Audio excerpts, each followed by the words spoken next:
दोस्तों, 1947 में देश आज़ाद हुआ था। उस टाइम हमने सोचा था कि अंग्रेज चले जाएंगे और देश में लोग आज़ादी की सांस लेंगे, अब लोगों के काम होने लगेंगे।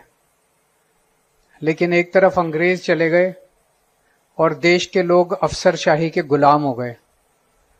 पिछले 75 साल से ऐसा सिस्टम बन गया कि किसी भी सरकारी महकमे में कोई भी काम बिना रिश्वत दिए, बिना दलाली दिए, बिना चक्कर काटे एक भी काम नहीं होता। लोग परेशान हो जाते हैं और लोग एक तरह से सरकारी महकमों के गुलाम बन चुके हैं, तंग आ चुके हैं। जो काम 75 साल पहले हो जाना चाहिए था, आज वो काम पंजाब सरकार में शुरू किया जा रहा है। आज ट्रांसपोर्ट डिपार्टमेंट में लोगों को अफसरशाही से मुक्ति मिलेगी। लोगों को अगर ड्राइविंग लाइसेंस बनवाना था, पूरे देश में कहीं पूछ के देख लो, ड्राइविंग लाइसेंस बिना दलाली के, बिना रिश्वतखोरी के अगर कहीं बन जाए, पूरे देश में कहीं नहीं बनता।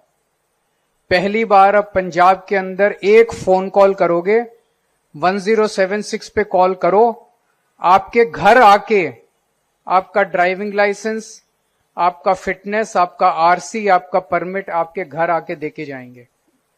इसी आजादी के लिए हम लोगों ने लड़ाई लड़ी थी। तो अक्सर हमने देखा है कि मुख्यमंत्री, मंत्री फीते काट के नए दफ्तरों का उद्घाटन करते हैं। मान साहब पहले मुख्यमंत्री हैं जो ताला लगा के किसी दफ्तर को बंद करके उद्घाटन कर। तो लोगों को आजादी मिल रही है, दलाली से आजादी में लंबी लंबी लाइनों में खड़े होते थे। एक बार आते थे, फिर अफसर उसके ऊपर ऑब्जेक्शन लगाता था, फिर दूसरी बार आते थे, फिर ऑब्जेक्शन लगाता। जब तक दलाल को नहीं पकड़ते थे और दलाली नहीं देते थे, तब तक काम नहीं होता था। और कई बार तो दलाली देने के बाद भी काम नहीं होता था।